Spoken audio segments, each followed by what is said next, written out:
Welcome to టీసెట్. So ఈ వీడియోలో మనం ఇంటర్నేషనల్ రిలేషన్స్లో భాగమైనటువంటి యూనిట్ 2 ఇండియా ఏషియా రిలేషన్స్లో టాపిక్ అయినటువంటి ఇండియా సౌదీ అరేబియా గురించి డిస్కస్ చేసుకోబోతూ ఉన్నాం. సో చూద్దాం ఇక్కడ ఇండియాకి సౌదీ అరేబియాకి ఏ విధంగా సంబంధాలు అనేటువంటివి ఉన్నాయనేటువంటి అంశాన్ని ప్రతి ఒక్క అంశాన్ని కూడా మనం కవర్ చేద్దాం.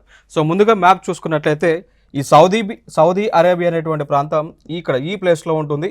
భారతదేశం ఏమో ఈ ప్లేస్లో ఉండటం జరుగుతుంది. సో పైన ఉన్న అంతా కూడా సౌదీ అరేబియా దేశం యొక్క మ్యాప్, సౌదీ అరేబియా యొక్క మ్యాప్ ఇది. సో ఇక్కడ 1947 సంవత్సరంలో రెండు దేశాల మధ్య యొక్క సంబంధాలు అనేటువంటివి డెవలప్ అవ్వడం జరిగింది. దాని తర్వాత 2006లో 2006 సంవత్సరంలో సౌదీ అరేబియా దేశానికి చెందినటువంటి ఆ దేశం యొక్క రాజు అబ్దుల్లా గారు భారతదేశానికి రావడం జరిగింది. భారతదేశంలో ఉన్నటువంటి ఢిల్లీ ప్రాంతానికి ఆయన విజిట్కి వచ్చారు. విజిట్కి వచ్చిన తర్వాత ఢిల్లీ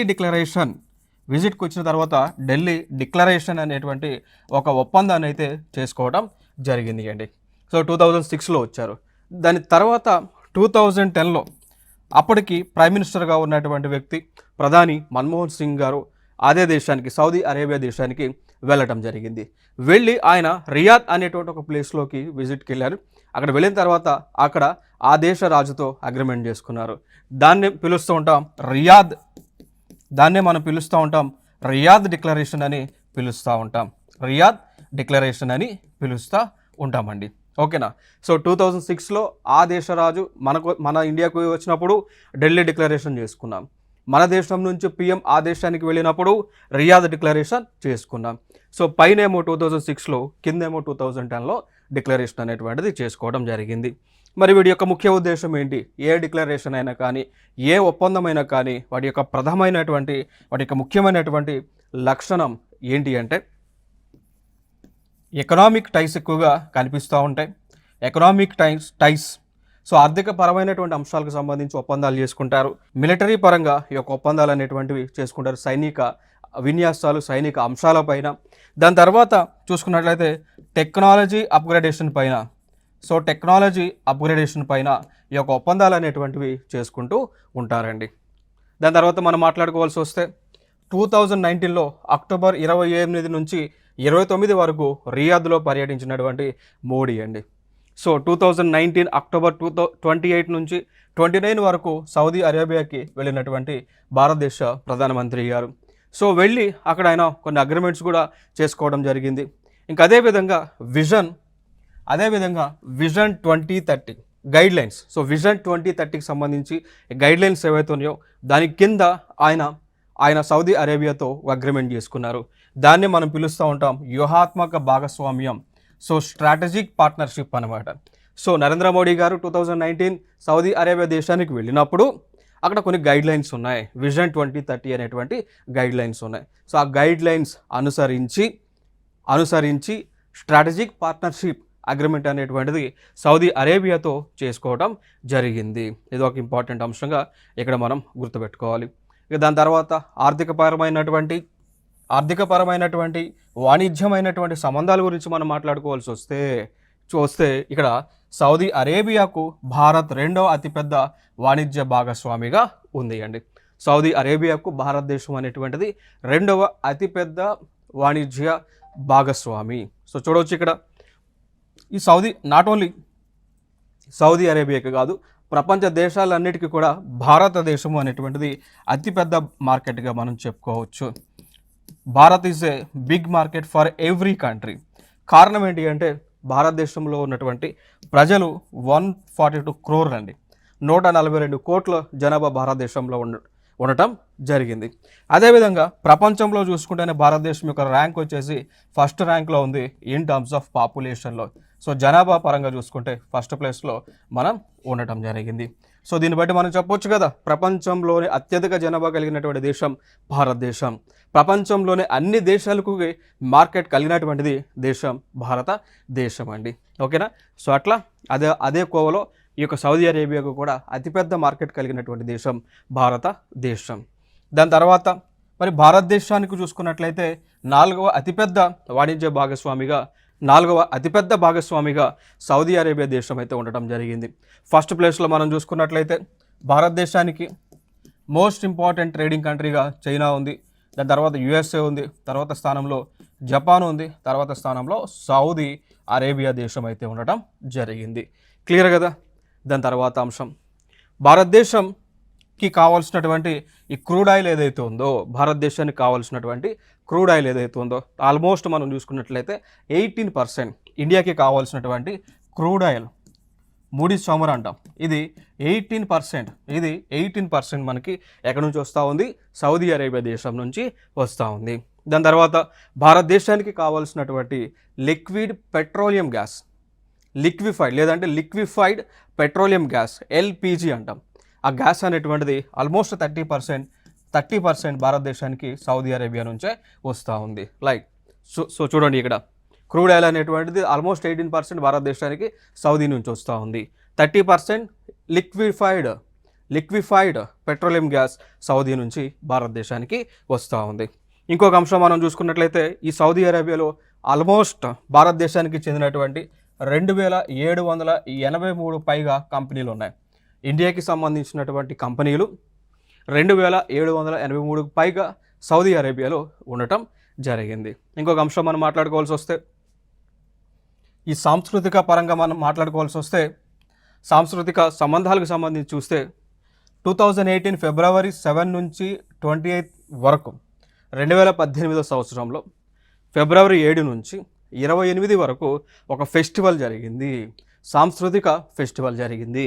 దాని పేరే Saudi national festival of heritage and culture. Saudi national festival of heritage and culture జరిగినటువంటి ప్లేస్ కూడా సౌదీ అరేబియాలో, అక్కడ ఉన్నటువంటి ప్లేస్ జనాద్రి అనేటువంటి ఒక ప్లేస్లో. దానికి ఆ ఈవెంట్కి భారతదేశం తరపున భారతదేశం గౌరవ అతిథిగా పాల్గొనటం జరిగింది. ఇంకా తర్వాత ఇంకొక అంశం మనం మాట్లాడుకోవాల్సి వస్తే yoga was announced as a sports activity in November 2017. So భారతదేశానికి చెందినటువంటి యోగా ఏదైతే ఉందో ఆ యోగాని ఆ దేశంలో ఒక క్రీడగా గుర్తిస్తూ ఉన్నారు. ఇది ఒక ఇంపార్టెంట్ అంశంగా మనం చెప్పుకోవచ్చు. యోగా ఆసనాలు అనేటువంటివి భారతదేశానికి చెందినటువంటివే. ఓకే, సో దీనిని ఆ దేశంలో ఇంట్రడ్యూస్ చేశారు ఒక స్పోర్ట్స్ యాక్టివిటీగా. నెక్స్ట్ అంశంగా చూసుకుంటే డిఫెన్స్ పార్ట్నర్షిప్స్ మనం చూసుకున్నట్లయితే రెండు దేశాల మధ్య ఆల్ హింద్ అనేటువంటి ఒక డిఫెన్స్ ఎక్సర్సైజ్ జరుగుతూ ఉంది, వెరీ ఇంపార్టెంట్. దీన్ని రీసెంట్గా జరిగినటువంటి యూపీఎస్సి ప్రిలిమ్స్లో అడిగారు. దాంతోపాటు టీజీపీఎస్సి నిర్వహించినటువంటి గ్రూప్ 1 ఎగ్జామ్లో కూడా అడగడం జరిగింది. సో ఆల్ హింద్ అనేటువంటి విన్యాసం ఏ రెండు దేశాల మధ్య జరుగుతుంది అని చెప్పేసి టీజీపీఎస్సి గ్రూప్ 1లో కూడా అడిగారు, అదేవిధంగా యూపీఎస్సి ప్రిలిమ్స్లో కూడా అడగటం జరిగింది. మరి ఆన్సర్ ఏంటండి, ఆల్ హింద్ ఆల్ మహద్ అనేటువంటిది ఇండియా సౌదీ అరేబియా మధ్య జరుగుతున్నటువంటి ఒక సైనిక విన్యాసం. సో 2023 మే 21న జరిగింది, సౌదీ దేశంలో జరిగింది. అక్కడ ఉన్నటువంటి పోర్ట్ ఆల్ జుబాల్ అనేటువంటి ఒక ప్లేస్లో జరిగింది. భారతదేశానికి చెందినటువంటి ప్రజలు ఆల్మోస్ట్ 2.5 మిలియన్ మేర భారతదేశానికి చెందినటువంటి ప్రజలు 2.5 మిలియన్ మేర సౌదీ అరేబియాలో నివసిస్తూ ఉన్నారు. అంటే దాదాపుగా 25 లక్షల మంది సౌదీ అరేబియాలో నివసిస్తూ ఉన్నారు. భారతదేశానికి భారత మూలాలు ఉన్నటువంటి ప్రజలు. ఇంకా ఈ చార్ట్ మీరు స్క్రీన్ షాట్ తీసుకొని వీలున్నప్పుడు ఏ దేశంలో ఎంతమంది ప్రజలు ఉంటున్నారు, ఏ దేశంలో అత్యధికంగా ప్రజలు ఉంటున్నారు, భారతీయులు ఉంటున్నారు అనేటువంటి అంశాన్ని మీరు ఒకసారి చూడండి స్క్రీన్ షాట్ తీసుకొని. దాని తర్వాత మనం చూసుకున్నట్లయితే భారతదేశంలో ఒక సర్వీస్ ఉంటుంది, దాన్ని ఈ మైగ్రేట్ సిస్టమ్ అండి. సో ఈ మైగ్రేట్ సిస్టమ్ ఏదైతే భారతదేశానికి చెందినటువంటి సిస్టమ్ ఉందో, సో ఈ సిస్టమ్ని సౌదీ అరేబియా అడాప్ట్ చేసుకుంది. సో సౌదీ అరేబియాలో ఈ మైగ్రేట్ సిస్టమ్ లాగానే ఈ తవాత్కి సిస్టమ్ అనేటువంటిది ఉంటుంది. సౌదీ అరేబియాలో ఈ మైగ్రేట్ సిస్టమ్ లాగానే ఈ తవాత్కి సిస్టమ్ అనేటువంటిది ఉంటుంది. ఈ రెండు సిస్టంలో కూడా దేనికి సంబంధించింది అంటే ప్రజలు ఎవరెవరు అంటే దేశాన్ని ఎప్పుడు విడిచి వెళ్తున్నారు, ఎప్పుడు వస్తున్నారు అనేటువంటి కంప్లీట్ డేటాబేస్ అయితే దీనిలో ఉంటా ఉంది. సో రెండు డేటాబేస్ని ఇంటిగ్రేట్ చేయడం ద్వారా కలిగేటువంటి బెనిఫిట్స్ ఏంటి అంటే ఎవరైతే సౌదీ వెళ్ళాలనుకుంటున్నారో వారికి వెంటనే వీసా వస్తుంది, ఎవరైతే సౌదీ నుంచి ఇండియాకి రావాలనుకుంటున్నారో వారికి వెంటనే వీసా అనేటువంటిది వస్తుందన్నమాట. సో ఈ ప్రాసెస్ అయితే ఇదొక ప్రాసెస్ అయితే రీసెంట్గా కంప్లీట్ చేయడం జరిగింది.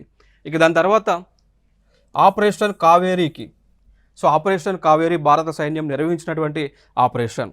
సో దీని యొక్క ముఖ్య ఉద్దేశం ఏంటి అంటే ఆపరేషన్ కావేరీ అనేటువంటిది ఈ సుడాన్ దేశంలో, ఆపరేషన్ కావేరీ అనేటువంటిది ఎందుకు భారత ప్రభుత్వం చేసింది అంటే సుడాన్ అనేటువంటి ఒక దేశంలో అలజడులు వచ్చినటువంటి సందర్భాన, సుడాన్ దేశంలో యుద్ధం జరుగుతున్నటువంటి పరిస్థితులలో ఆ దేశంలో ఉన్నటువంటి భారతీయులను తిరిగి ఇండియాకి తీసుకొచ్చేటువంటి కార్యక్రమం అనమాట. సో ఆపరేషన్ కావేరీ దేనికి సంబంధించింది అండి, సుడాన్లో చిక్కుపోయినటువంటి భారతీయులను తిరిగి సురక్షితంగా మన భారతదేశానికి తీసుకొచ్చినటువంటి కార్యక్రమం. సో మరి దీనిలో సౌదీ అరేబియా చేసినటువంటి పాత్ర ఏంటి, ఇక్కడ చూడండి. సుడాన్ అనేటువంటి ఒక దేశం దగ్గర నుంచి, సుడాన్ దగ్గర నుంచి భారతీయులను ఇక జెడా పోర్ట్కి, ఓకేనా, సో సౌదీ అరేబియాలో ఉన్నటువంటి జెడా పోర్ట్కి తీసుకొచ్చి అక్కడ నుంచి ఇండియాకి తరలించారు. సో జెడా పోర్ట్లోకి భారతీయులు రావడానికి సౌదీ అరేబియా అనుమతించింది. సో ఇదొక ఇంపార్టెంట్ ఘట్టంగా మనం మాట్లాడుకోవచ్చు. ఇక దాని తర్వాత మనం చూసుకున్నట్లయితే ఇండియాకి సౌదీ అరేబియాకి 8 అంశాలపైన అగ్రిమెంట్స్ అయితే జరిగినాయి. అవి ఎనర్జీకి సంబంధించిన agreement, field of energy, field of digitalisation and electronic manufacturing, cooperation between India central vigilance commission, India Saudi anti corruption, India and Saudi counterparts, EXIM banks, small and medium enterprises banks, agreement on desalination in the field of renewable energy. So 8కి సంబంధించి అంశాలపైన ఇండియాకి Saudi అరేబియాకి agreements అయితే జరిగినాయి. So ఇవే అండి ఇండియాకి సౌదీకి మధ్య ఉన్నటువంటి సంబంధాలు. ఇంకా నెక్స్ట్ వీడియోలో మనం డిస్కస్ చేద్దాం. సో ఇండియాకి జపాన్కి మధ్య ఉన్నటువంటి సంబంధాలన్నీ కూడా మనం ఇక్కడ కంటిన్యూ చేసేటువంటి కార్యక్రమాన్ని చేద్దాం. సో మ్యాప్లో కనుక చూస్తే జపాన్ దేశము ఇండియాకి ఈస్టర్న్ సైడ్లో ఉంటుంది. సో ఈస్టర్న్ పార్ట్లో జపాన్ దేశము ఉంటుంది, చైనాకి దగ్గరగా ఉంటుంది. ఇది జపాన్ యొక్క map. So Japan is a island nation అండి. So Japan is a island nation. దీనిలో ముఖ్యమైనటువంటి నగరాలు కూడా చాలా ఉన్నాయి. లైక్ ఫర్ ఎగ్జాంపుల్గా తీసుకుంటే క్యోటో అనేటువంటి నగరం కానీ, నగయో అనేటువంటి నగరం కానీ, సపోరో అనేటువంటి నగరం కానీ, ఇవన్నీ కూడా జపాన్ దేశంలో ఇంపార్టెంట్ అయినటువంటి నగరాలు. అదేవిధంగా ఈ దేశంలో ఈ పేరుతో కొన్ని లైక్ మనకి ప్రోటోకాల్స్ కూడా జరిగి ఉన్నాయి. లైక్ మనం చూస్తూ ఉంటాం, ఎన్విరాన్మెంటల్ సైన్స్ మీరు చదివి ఉంటే దానిలో మీరు చదివి ఉంటారు Kyoto protocol, Nagoya protocol, Yokohama protocol, okay, Miyazaki plantation method, ఇవన్నీ కూడా చదివి ఉంటారు. దాంతోపాటు మీరు సెండై ఫ్రేమ్వర్క్ అంటాం, డిజాస్టర్ మేనేజ్మెంట్ చదివినప్పుడు డిజాస్టర్ మేనేజ్మెంట్లో సెండై ఫ్రేమ్వర్క్ గైడ్లైన్స్ చదివి ఉంటారు. ఇవన్నీ కూడా జపాన్ దేశానికి చెందినటువంటివే, వెరీ ఇంపార్టెంట్ ఈ ప్లేసెస్ అవన్నీ కూడా. మరి జపాన్కి ఇండియాకి ఎటువంటి సంబంధాలు ఉన్నాయి, జపాన్ దేశానికి బౌద్ధ మతం అనేటువంటిది ఎప్పుడు వెళ్ళింది అనేటువంటి అంశాలు ఇక్కడ కొన్ని చూద్దామండి. సో భారతదేశానికి చెందినటువంటి బౌద్ధ గురువు అయినటువంటి బోధిసేన గారు, సో భారతదేశానికి చెందినటువంటి బౌద్ధ గురువు అయినటువంటి బోధిసేన గారు భారతదేశం నుంచి జపాన్ దేశానికి వెళ్ళారు. ఏ టైంలో? 736 ADలో. సో 736వ సంవత్సరంలో, 736వ AD అంటే ఆఫ్టర్ క్రైస్ట్ అన్నట్టు. ఆ సంవత్సరంలో భారతదేశం నుంచి ఆయన జపాన్ దేశానికి వెళ్ళారు. వెళ్ళిన తర్వాత సో ఈయన ఆల్రెడీ బౌద్ధ గురువు కాబట్టి సో బౌద్ధ మతాన్ని ఆ దేశంలో స్ప్రెడ్ చేయడం జరిగింది. సో అక్కడ ఈయన ద్వారానే బౌద్ధ మతం అనేటువంటిది జపాన్ దేశంలోకి భారతదేశం నుంచి విస్తరించింది. ఇప్పుడు జపాన్ అనేటువంటి ఒక దేశం బౌద్ధ దేశంగా పిలువబడుతూ ఉన్నది. ఇండియాకి జపాన్కి మధ్య దౌత్య సంబంధాలు అనేటువంటివి 28 ఏప్రిల్ 1952న మొదలవడం జరిగింది. సో దౌత్య సంబంధాలు. ఇక దాని తర్వాత చూసుకుంటే ఈ గ్లోబల్ పార్ట్నర్షిప్ అంటాం. సో గ్లోబల్ పార్ట్నర్షిప్ అనేటువంటి ఒక అగ్రిమెంట్ కూడా ఇండియాకి జపాన్కి మధ్య 2000 సంవత్సరంలో జరిగింది. గ్లోబల్ పార్ట్నర్షిప్ 2000లో జరిగింది. ఇది ఒక ఇంపార్టెంట్ అంశం ఇక్కడ. సో దాని తర్వాత మనం చూసుకున్నటువంటి అంశాలు చూసుకున్నట్లయితే ఇంకా ఇక్కడ ఫర్దర్గా ఇండియా జపాన్ మధ్య సెక్యూరిటీ టైస్ మనం చూసుకున్నట్లయితే ఇండియాకి జపాన్కి మధ్య India Japan defence and security partnership అనేటువంటి ఒక అగ్రిమెంట్ అక్టోబర్ 2008లో జరిగింది. అక్టోబర్ 2008లో ఇండియాకి జపాన్కి మధ్య ఒక డిఫెన్స్ పార్ట్నర్షిప్ చూడొచ్చు ఇక్కడ, India Japan defence and security partnership agreement 2008లో అక్టోబర్లో సైన్ చేసి ఉన్నారు. సో దీనిని పురస్కరించుకొని ఇండియాకి జపాన్కి మధ్య అనేక సైనిక విన్యాసాలు జరుగుతూ ఉన్నాయి. ఫర్ ఎగ్జాంపుల్గా తీసుకుంటే మలబార్ అనేటువంటి ఒక సైనిక విన్యాసం ఇండియాకి జపాన్కి మధ్య జరుగుతూ ఉంది. దాని తర్వాత వీర్ గార్డియన్ అనేటువంటి ఒక సైనిక విన్యాసం. దాని తర్వాత ధర్మగార్డియన్ అనేటువంటి ఒక సైనిక విన్యాసం. దాని తర్వాత జిమెక్స్ అనేటువంటి ఒక సైనిక విన్యాసం. ఇవన్నీ కూడా ఇండియాకి జపాన్కి మధ్య జరుగుతూ ఉన్నాయి. ఇక రీసెంట్ టైమ్స్లో జరిగినటువంటి సైనిక విన్యాసం చూసుకుంటే మలబార్ అనేటువంటి ఒక సైనిక విన్యాసం జరిగింది 2023లో. జరిగినటువంటి నగరం కూడా మనం చూసుకున్నట్లయితే విశాఖపట్నంలో జరిగింది అండి. సో 2023లో విశాఖపట్నంలో ఆంధ్రప్రదేశ్లో ఈ యొక్క మలబార్ అనేటువంటి ఒక సైనిక విన్యాసం జరగటం జరిగింది. ఇది ఒక ఇంపార్టెంట్ ఇక్కడ. ఓకే, మరి ఈ మలబార్లో పాల్గొన్నటువంటి దేశాలు ఏవేవి ఉన్నాయో అవి కూడా మనం తెలుసుకోవాల్సినటువంటి నీడ్ అయితే ఉంటుంది. సో ఖచ్చితంగా భారతదేశం అయితే ఉంటుంది. దాని తర్వాత జపాన్ అనేటువంటి ఇంకొక దేశం ఉంటుంది. దాని తర్వాత యుఎస్ఏ అనేటువంటి ఒక దేశం ఉంటుంది. దానితో పాటు 4వ దేశంగా ఆస్ట్రేలియా అనేటువంటి దేశం కూడా ఉంది. సో టోటల్గా 4 కంట్రీస్ అయితే మలబార్ విన్యాసంలో పాల్గొనటం జరిగింది. సో 2023లో జరిగింది. ఎక్కడ జరిగింది? 2023లో ఎక్కడ జరిగింది? విశాఖపట్నంలో జరిగింది. ఓకే, సో దాని తర్వాత మనం చూసుకుంటే ఇక రీసెంట్ టైమ్స్లో 2024లో కూడా 2024 సంవత్సరంలో కూడా ఈ మలబార్ విన్యాసం అనేటువంటిది జరగబోతూ ఉంది. సో జరగబోతూ ఉంది ఇక్కడ విశాఖపట్నంలో. సో విశాఖపట్నంలో జరగబోతూ ఉంది. సో 2023 సైనిక విన్యాసం మలబార్ విశాఖపట్నంలోనే, 2024 కూడా విశాఖపట్నంలోనే జరగబోతూ ఉంది. చూడవచ్చు డేట్స్ చూస్తే 8-18 అక్టోబర్ మధ్య, 8 తేదీ అక్టోబర్ నుంచి 18 అక్టోబర్ మధ్య జరగబోతూ ఉంది ఈ యొక్క సైనిక విన్యాసాలు. మలబార్ అనేటువంటి పేరుతో అది 28వది. ఓకే, సో దాని తర్వాత మనం చూసుకున్నట్లయితే ఇంకొక అంశం ధర్మగార్డియన్ అండి. ఇంకొక అంశం ధర్మగార్డియన్. ఇది 5వ విన్యాసం ధర్మగార్డియన్. మరి ఎక్కడ రాజస్థాన్లో ఎప్పుడు 25 ఫిబ్రవరి నుంచి మొదలుకొని 9th మార్చ్ 2024 వరకు. ఓకేనా? సో ధర్మగార్డియన్ అనేటువంటి ఒక జాయింట్ ఎక్సర్సైజ్ అనేటువంటిది ఇండియా జపాన్ మధ్య జరిగింది. సో జరిగినటువంటి ప్లేస్ చూసుకుంటే ఇండియాలో ఉన్నటువంటి రాజస్థాన్. మరి జరిగినటువంటి సమయం మనం చూసుకున్నట్లయితే ఫిబ్రవరి నుంచి మార్చ్ 2024 మధ్య. సో డేట్స్ అయితే 25 ఫిబ్రవరి నుంచి 9th మార్చ్ మధ్య. ఇంకా దాని తర్వాత అంశాలు మనం చూసుకున్నట్లయితే ఇంకొక అంశం ఏంటి అంటే ఇది ఆల్రెడీ ఇది ఒక ప్రీవియస్ ఇయర్ క్వశ్చన్ అండి. ప్రీవియస్ ఇయర్ క్వశ్చన్ ఏంటి ఆ క్వశ్చన్ అంటే క్వశ్చన్ అడిగారు. సో ఏ క్వశ్చన్ అడిగారు అంటే భారతదేశం ఇచ్చేటువంటి పద్మ అవార్డ్స్, భారతదేశం ప్రతిష్టాత్మకంగా ఇచ్చేటువంటి పద్మ అవార్డ్స్ ఏవైతున్నాయో ఈ అవార్డ్స్, పద్మ అవార్డ్స్ ఏవైతున్నాయో పద్మ అవార్డ్స్ ఏ దేశానికి అంటే ఏ దేశ అధ్యక్షుడికి మరణాంతరం ఇచ్చారు అని చెప్పేసి అడిగారు అండి. ఓకేనా? సో పద్మ అవార్డ్స్ అనేటువంటివి ఏ దేశానికి చెందినటువంటి వ్యక్తికి ఇచ్చారు? జపాన్ దేశానికి చెందినటువంటి షింజో అబే అనేటువంటి ఆ టైంలో ప్రైమ్ మినిస్టర్గా ఉన్నటువంటి వ్యక్తికి తన మరణాంతరం ఇచ్చారు అండి. ఇది ఒక previous year question, very important.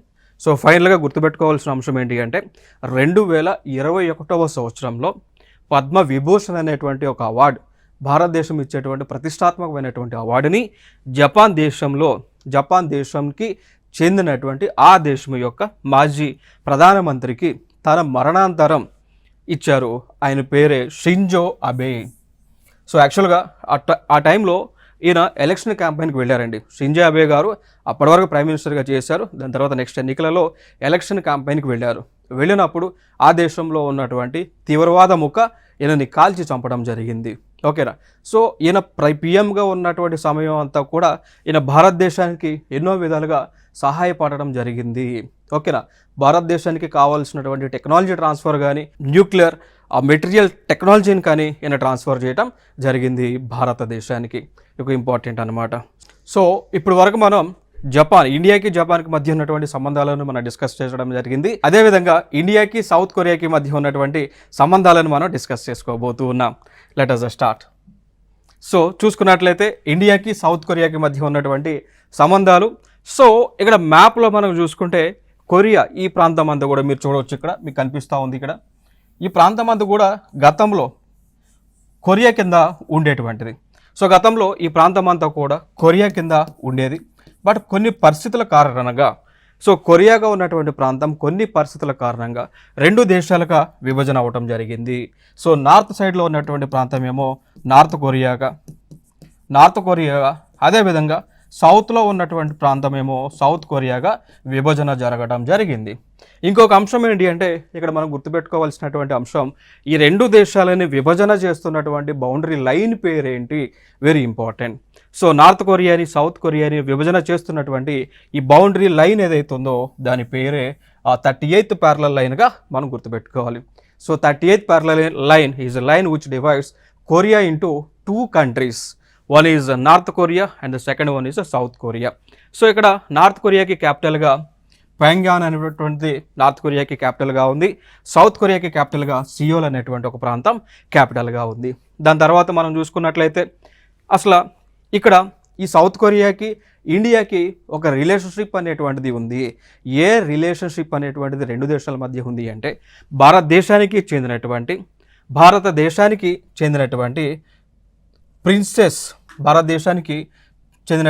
Princess అయినటువంటి సూర్యరత్న. సో ఈవిడ అయోధ్య ప్రాంతానికి, సో ప్రస్తుతం ఉన్నటువంటి యూపీ ఏదైతే ఉందో, సో యూపీలో ఉన్నటువంటి అయోధ్య ప్రాంతానికి చెందినటువంటి ప్రిన్సెస్ సూర్యరత్న గారు. సో ఈ సూర్యరత్న గారు కొరియా దేశానికి చెందినటువంటి ఆ రాజుని పెళ్లి చేసుకోవడం జరిగింది.